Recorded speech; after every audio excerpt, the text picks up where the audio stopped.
What is going on, everybody? This is Franco from Hear Me Out Podcast and Frank Analysis. I have a very special guest here, Carlos from the BeerExperience360. Carlos, you want to give a shout out to everybody? Let them know where they can find you on the internet.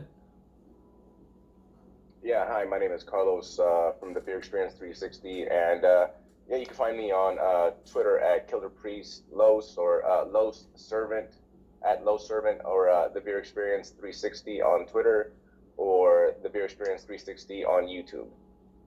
So, Carlos, the one thing I ask every guest when they come on is what motivated them to start their channel. So, what motivated you to start the Beer Experience 360? Okay, so initially it was just a place where I would go and pretty much review beer and stuff beer that I found and that I found to be really good. I would just go on there and pretty much tell people where they could find it at, how much it costs, and little silly things like that. But I've always kind of I've been into politics somewhat, when maybe there's a politician out there that really intrigues me, which is very rare. So when I saw Tulsi Gabbard and the way that she was treated during the primary, I said to myself, this has to change. Someone has to do something about this. So I pretty much converted my channel into a podcast style channel where we drink beer and talk about different things, different aspects of life and also politics. So the reason I wanted to do that was because I wanted a lot of people out there, when they talk about Tulsi Gabbard, they talk about her as some kind of monster. And I had a huge problem with that, as many of you also did. And you know what? I'm not the best talker. I'm not the best speaker. But I'm putting myself out there because I want to change something that I see that is wrong with maybe society or with people in general, right? And I want to humanize people like Tulsi Gabbard, people that I like. I want to give them a place where, if one day if my channel gets big enough, they can come on and we can talk as human beings and show the world that we're not just, they're not just politicians, or that I'm not just some dummy on the internet drinking beer or whatever. Nah, man, I'm a person with, a good heart, and Tulsi Gabbard is a person with a good heart. And, I just want to give them that platform where whoever wants to come and express, their feelings and, their thoughts, they could come to my channel and do it. It doesn't only have to be politics, and we don't only have to drink beer. And that's one of the things that I've been thinking about lately is, you know what, I just want people to, have a place where they could come and talk to whoever is watching and just pretty much unload their heart and talk to people. Yeah, one thing a lot of us don't realize, especially in this day and age, is that we all share at least something in common. And it's great that you have your channel where people can come in and express that, find that one thing that we can agree on. And that's something I've noticed with Tulsi Gabbard is that she attracts Republicans and Democrats and independents and conservatives, even people who are apolitical. Much like how Bernie Sanders did in 2016, I myself was apolitical prior to 2016 until I found out about Bernie Sanders. Tulsi Gabbard, I think, did the same thing in 2020 for a lot of people. Her message spoke to a lot of people. It really resonated. So what was it in 2020 that you liked about Tulsi Gabbard that you found better than Bernie Sanders? Okay, so to me, foreign policy is my main issue. I have a problem with, U.S. imperialism and, the killing of innocent people. I have a huge problem with that, right? As many people should, and more than likely, a lot of people do. And I go out of my way to try to find information out about what's going on overseas or in certain parts of the world where we want to be, I guess, involved. So Tulsi Gabbard was somebody in the past who I had heard of once when she went to Syria. And when I saw that she went to Syria, she really caught my attention because it was very rare that a politician, up until her, it was unheard of that a politician went to Syria and try to meet with the people on the ground and try to talk to the leader of Syria, President Bashar al-Assad, Mm. and that was a conflict that I was following closely. And when I saw that she did that, she caught my attention. She stayed in my mind after I had read that article. She stayed on my mind. A year or two passed, and later on, I saw her on the Joe Rogan podcast, and I saw that I saw her on there, and I was like, okay, that's that lady from that article I read. Let me go ahead and see what she's about. She's running for president. I Yeah. already kind of liked her, and the more that I heard her talk and heard her state things about being, just about being kinder to each other, and it really caught my attention. So um, I do have a problem, with some of the things Bernie Sanders says when it comes Yeah. to social justice issues. And look, I'm all for those social justice issues. Yeah. It's just I don't think that we go about them the right way. So that's one of my disagreements with Bernie Sanders. Um, and also, I know that he's also had a few votes that that I don't like Yeah. personally when it comes to conflicts in certain parts of the world also. So those are some of my issues. But Bernie Sanders, you know, uh, I'm not gonna bash him. I just didn't agree with some of the things that he said or that that he's voted for. That's all. All right, that's good. It seems like you are a very critical thinker, and that's really good, and that you care a lot about foreign policy, which I think a lot of Americans don't pay enough attention to. So, is there something that you experienced in your life that um, to cause you to think more critically about what the U.S. does um, in Yeah, overseas? you know what? I've always heard like little, I guess, tinkerings of the U.S. doing things all over the world. Yeah, It doesn't necessarily have to be that I myself experienced something somewhere, and that's why I don't like what the U.S. does. I don't want anyone to die unnecessarily, yeah. uh, especially little kids. One of the conflicts that I was following closely was the Israel Palestine conflict, and after seeing what was going on over there, I followed some people, some journalists from there, and it they I built that trust in them, and that was it. I'm just I guess I just don't want to see little kids dying anywhere in the world. Yeah, especially with things that happened in Latin American countries in the late 80s. And a lot of people don't think about this immigration that we're problem that we're having is can be solved if we fixed our foreign policy. We try to often put a band-aid on the situation by like deporting people, but that's not going to solve anything. What'll solve the issues is fixing our foreign policy. Why is it that they're coming over to the US? It's because, you know, we've been putting sanctions on those countries for decades because whenever they elect a foreign leader that is going to benefit the people's lives and it'll go against the US corporation's agenda, the US puts sanctions on them, they demonize the leader, and then they make it look like the person is a dictator, and then they install their puppet in there. So, could you speak on any of that, like what I just said? Yeah, no, you're right. So one of the reasons that I'm here in the United States is because in my country, El Salvador, there was a 12-year civil war that started right around the time when I was born, and my mother would tell me stories of decapitated bodies in the street and Mm. stuff like that. And eventually, she left El Salvador, right, to come here due to that of that you speak of.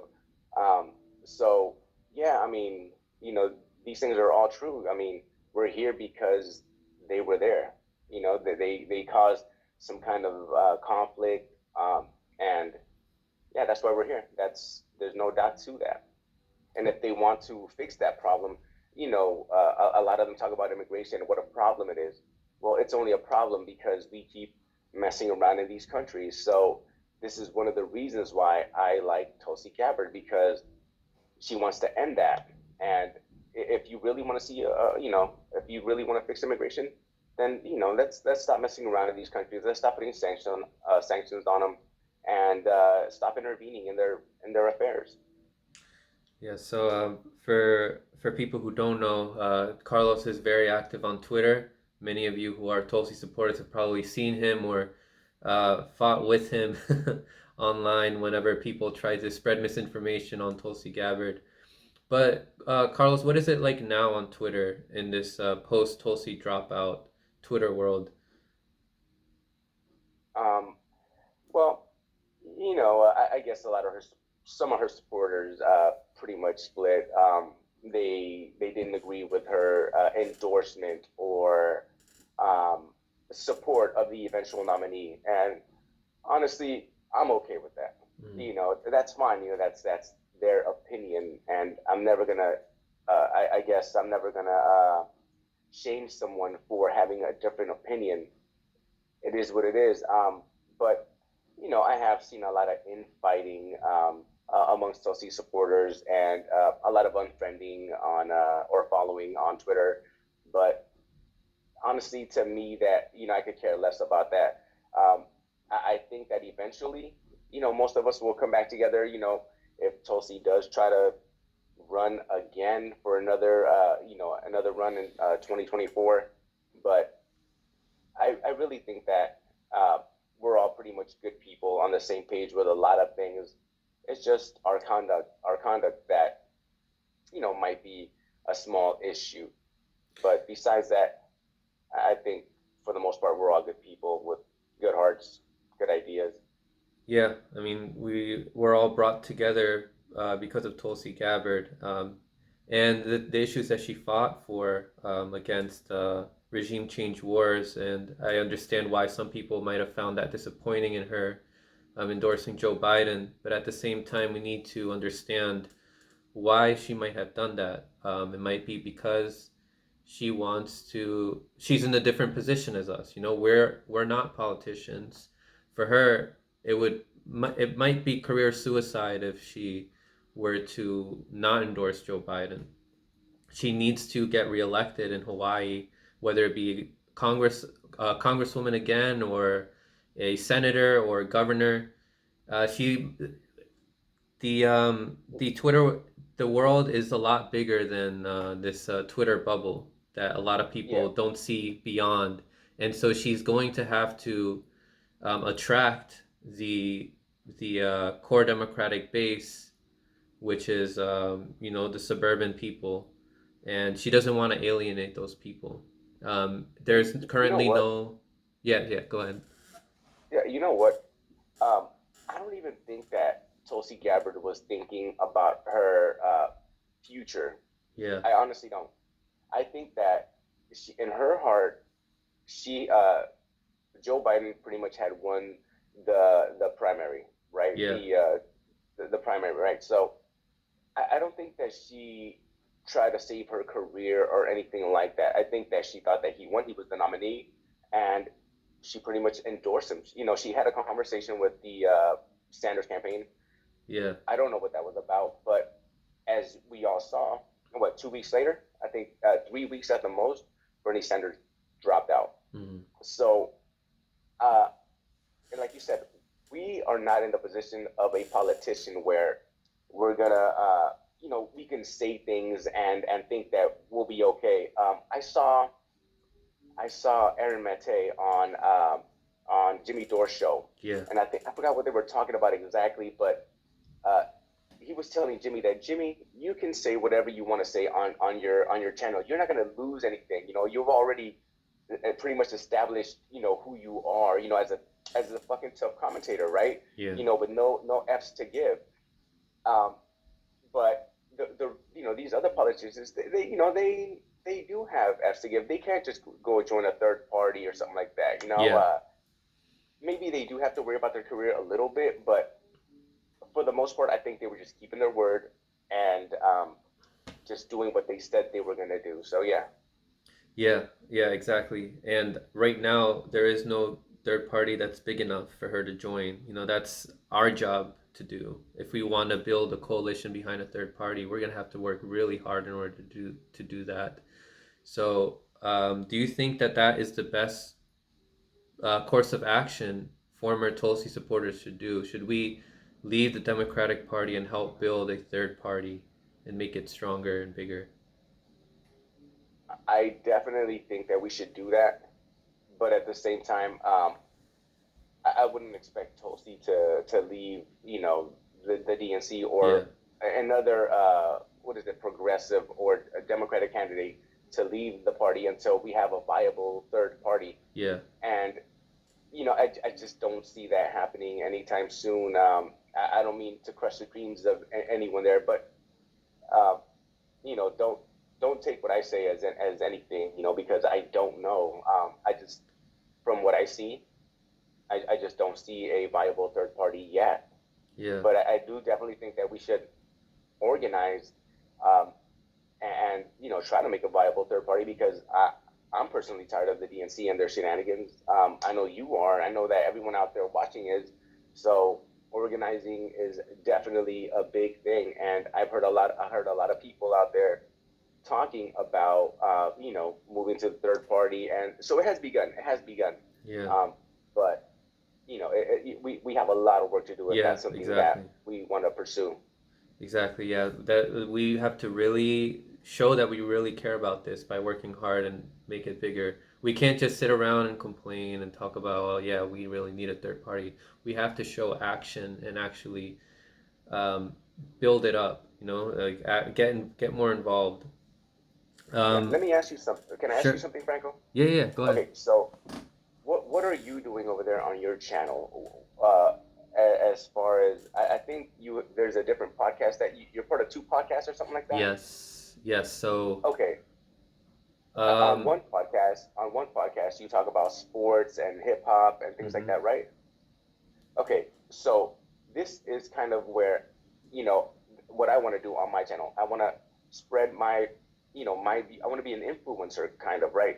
To people maybe in the MMA world or in the comedy world or, mhm, just in some of the other areas that I like to look at.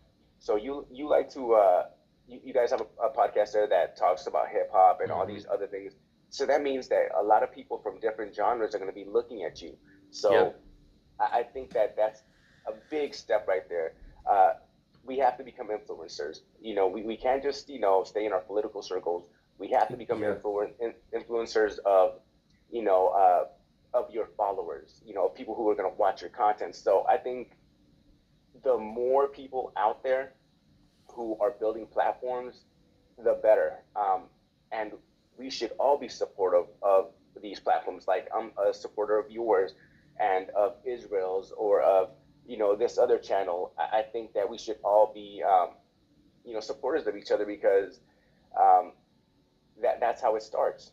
I And personally think. and that's exactly why I joined my co-hosts Pedro and Brooks on Hear Me Out podcast. They focused mainly on pop culture and music and sports. And what I wanted to do is when the attacks on Iran happened on Soleimani in Iraq, um, I a lot of people were spreading all these memes and stuff. So they knew what was happening, but they didn't understand why it was happening. So I wanted to join so that I can spread more awareness to people who are apolitical, so that they can understand why these things are happening. Because, like you said, we can't just stay in a political bubble and limit ourselves to talk only about that, which is why I joined them, and I said you guys can continue to talk about pop culture and sports, and we can attract people that way, and I'll talk about politics, and then we continue to cross-pollinate, find a crossover with those topics. And that's how we convert people from being apolitical to political so that they understand what's happening. Because they're not going to get that by just listening to mainstream news. So I would ask you, yeah, Carlos, it's really great what you're doing, but also what other channels do you listen to and do you feel like are doing a good job in spreading awareness to people on what's actually happening in the world? Well, there's a lot of channels out there, right? Yeah. You got your Michael Tracy's, your Jimmy Dore's, established people, right? But I think they already have their audience. Like we just said a little while ago, they already have their audiences, and now I think it's up to you and I to just pretty much expand from there. Mm-hmm. But of course, I like what Israel is doing. I like what he's doing.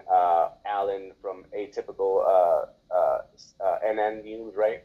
He's doing a good job over there. Also, he's talking about different things as far as astrology and things like that. So he's doing that also. And yeah, you as well. I'm a follower of yours. And you know what? If you know more, I would definitely love to support because, like I said, um, I'm here to support the small person, the person with a small platform so that one day maybe we can have an influence on people out there.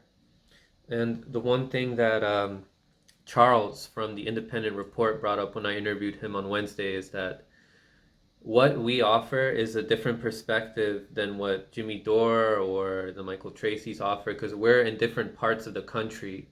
And some of us are working class people that experience different things that, Jimmy Dore or other people who are more established that rely more on their their political platform to pay the bills.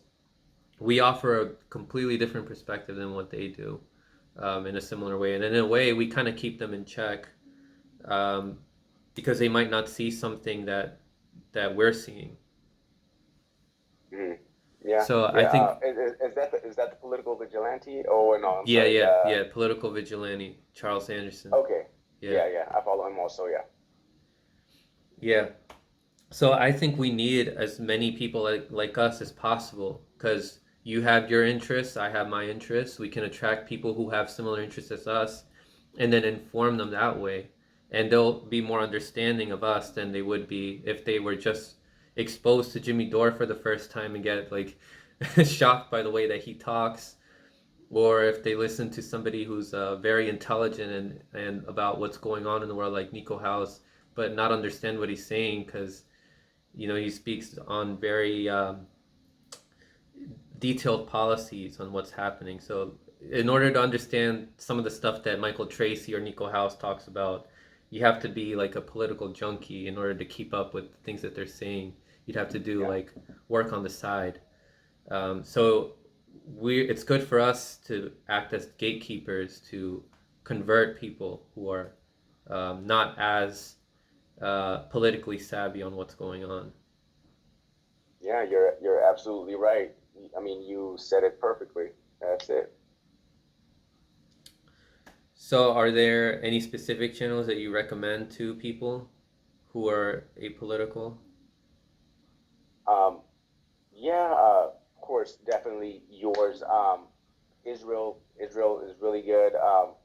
Political vigilante, like you said, right? And if you want to come, get the food from the horse's mouth, I have guests on my show that talk about different topics as far as UBI. Mm-hmm. Um, if you want your spirituality, I also have people on that talk about spirituality. I'm heavily into spirituality, into Yeah. just trying to be the best human being you could possibly be. So I'm definitely going to have a lot of guests that talk about conduct and just the way that we should carry ourselves as human beings. I have a pretty a strong character, I guess, when it comes to certain things. But there's another side to me that is very caring and that is real passionate about human beings. About us, little kids and stuff like that. So Yeah, I'm gonna have a lot of guests from different views and of life on my channel. So if you want to come check that out, you can come check that out because we're talking about everything. So for the people who don't understand, could you explain why it's so important to incorporate spirituality into your political practices, but also into your work and also into other aspects of life? Why is spirituality so important? Well, it's not that it's important. It's important to me, Okay. and it might be important to certain people, right? Because I don't think that you need spirituality to be a good person, or to have good morals and good principles, right? Because there's a lot of atheists out there who are very kind, loving people, and they're my brothers too, and my Yeah. sisters too, and they're my people too. So it's not just about that. So I'm talking specifically to maybe disenfranchised religious people. I got a home for you too. If you're a person out there who can't find a home in religion or something like that, I got a home for you. And just yeah, it doesn't only have to be spirituality, but I talk about spirituality because it's something that I've always been kind of close to. Pretty much trying to give a voice to maybe people that feel disenfranchised as far as religion goes. So I have my own opinions on that. Would you say that spirituality kind of helped you find a purpose in doing what you're doing right now? Yeah, maybe. I saw that Tulsi Gabbard was spiritual also, and just a servant of God's, and so am I. That's why my handle is actually Los Servant. Because Carlos is a servant. I'm a servant Yeah. of of you. I'm a servant of people and of the universe, right? So this is me getting a little wacky, right? But No, not at all. Not at all. Yeah, yeah, I'm that's the definitely truth. a servant also. Yeah, we are all connected in some way to each other, and people need to understand that, and that's how we find common ground among each other, amongst ourselves, and that's how we build a better understanding of each other, and that creates more unification and less divide, which is something we also need in independent media. I think that independent media needs to cross pollinate with each other more, because Yeah, if we stay in just talking to our audience for too long and not having guests in and not talking to other indie media pundits, we start to get absorbed too much with our own like our own mentality that we are not we're not how do I say this? We're not seeing other perspectives, and so that could create more arrogance in the things that you're saying. yeah. So Yeah. what do you think that we can do in order to build more unity among more independent media? I think one of the things that we can do is not think that we know everything, because I for sure don't know anything. I'm as far as politics go. Look, I know what I like, right? Look, I want people to be treated good, right? Good policies to where they help the working class and things like that. Also, a good foreign policy, but um, I'm not as educated on the depths of all these policies, right? So then I look to people on Twitter, for their knowledge, and I follow them, and I read what they post, and I read the links to certain policies and things like that. Uh, I think that just communicating with people, and look, for anyone out there that doesn't like to read, this is one of the things that I also want to do on my channel, right? And I think that's important that we all do on our channels is have people on that know policy Yeah. and have them break it down because I hate reading. I'm not Mm-hmm. gonna lie to you, I hate reading. I learn by watching and by listening.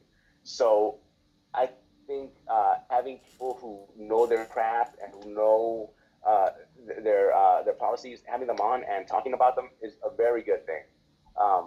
because I would watch that. I would watch that. And that's something that people like Jimmy Dore is doing a lot. I've seen more consistently too now. Like he's having a lot of people who are very understanding of economics or of UBI or of like modern monetary theory. A lot of authors, people who are specialists in a certain field. He's bringing them on to their show because Jimmy knows that he's not, he's not an expert on these things. So it's better to have these guests on so that not only you can learn but also your viewers. Yeah. Um, because like you said, some people just don't have time to read like all these complex books or to even find the right sources. Yeah, you're right. I work about 10 to 12 hours a day, and I really don't have the time to read. And when I do read, it's very slow. So it's good to have people who, you know, tell me what these things are. And I'm not just talking about their opinion. I'm actually talking about what the policy says. And, maybe they have the links to back them up so that I could cross-reference them. And a lot of us, we don't know where to look for a lot of these things. So we kind of stay out of the loop. But it's good to know people, um, or to have references to these policies. So let's talk about the current pandemic situation that's happening right now. So where are you right now? Like where do you reside? I reside in California. I go between San Francisco and Sacramento. I'm in Sacramento right now. So what is the situation right now in Sacramento? It's I think pretty much the same as everywhere else, shelter in place. You go out to get your necessities, but you know what? I do see people out there jogging. Some people wear their mask, some others don't. I don't know if it's necessary to wear your mask as you're jogging because you don't encounter a lot of people and you're not in a place where these things are gonna, the virus is gonna, dwell for a long time. Uh, but yeah, it's shelter in place. When people go out, a lot of them wear masks. But I still see some people that don't wear masks, which is stunning to me. Maybe they can't find it, but I know that we all have an old shirt or something like that, um, that we could put on our face or something, or a bandana. But yeah, it kind of it, boggles me that people are still not wearing bandanas or something, especially when going in the store and encountering, cashiers and baggers and you know uh, other people in the store. So your your city and your state tends to vote for the Democrats, right? Yeah, Do you think that they're gonna vote for Joe Biden this election cycle, or do you think that there's gonna be less people that'll show up? Because Bernie Sanders won in California, and a lot of Bernie Sanders supporters are now very um, unmotivated now after his loss. So do you think that it's going to be different this election cycle than last election cycle with Hillary Clinton? Do you think there's going to be a lower voter turnout, or do you think that Joe Biden's still going to win in California? I think Joe Biden is definitely going to win in California because regardless of how many people went out to vote for Bernie Sanders over Joe Biden, I think that we're in agreement in California. Maybe not myself, for example, but I think for the most part, the people for the most part, they're in agreement that they want a Democrat in the White House and not Donald Trump. But uh, yeah, that's it. All right. Do you think you'll ever have Tulsi Gabbard on your show so she can drink something with you? You know what? She's not a drinker, and I'm really not doing it for her to ever be on my show. I'm doing it so that Yeah. I can have an influence on people. But if she ever, if I ever got, my platform big enough, yeah, of course, I would love to have her on. I mean, but I'm such a screw up that I'd probably fumble that. But yeah, I'd love to have her on. But I would love to see her on your show and on Israel's show or on somebody else's show. Because I want us all to get big and I'm always a supporter. as long as we're good people. I mean, it's good for her too because she's interacting with working class people, blue collar workers, and getting a perspective like that. Um, Yeah. I'll tell you, when I met her, it was about 2 months ago when she was in Virginia. I'm from Maryland. I live about 10 minutes away from DC. I went to Virginia and I met her, and I got really nervous too, like that starstruck feeling that you get sometimes, and then like afterwards I was like, oh man, I sounded dumb. I should have said this. I should have said that. I was like, yeah, I just got a podcast talking about politics and all that. And she's like, oh, that's great. You told her that? Yeah. Okay. Yeah, I'm sure That's cool. I think you saw the picture, right? I put it up on Twitter. Yeah, I might have seen it. Yeah, Yeah. I'm sure I did. Yeah, it's like but at the end of the day, we gotta realize that they're also people. They're just regular people. But Yeah, yeah. yeah, Carlos, thank you for coming on to Hear Me Out podcast and Frank Analysis. We hope to have you on again.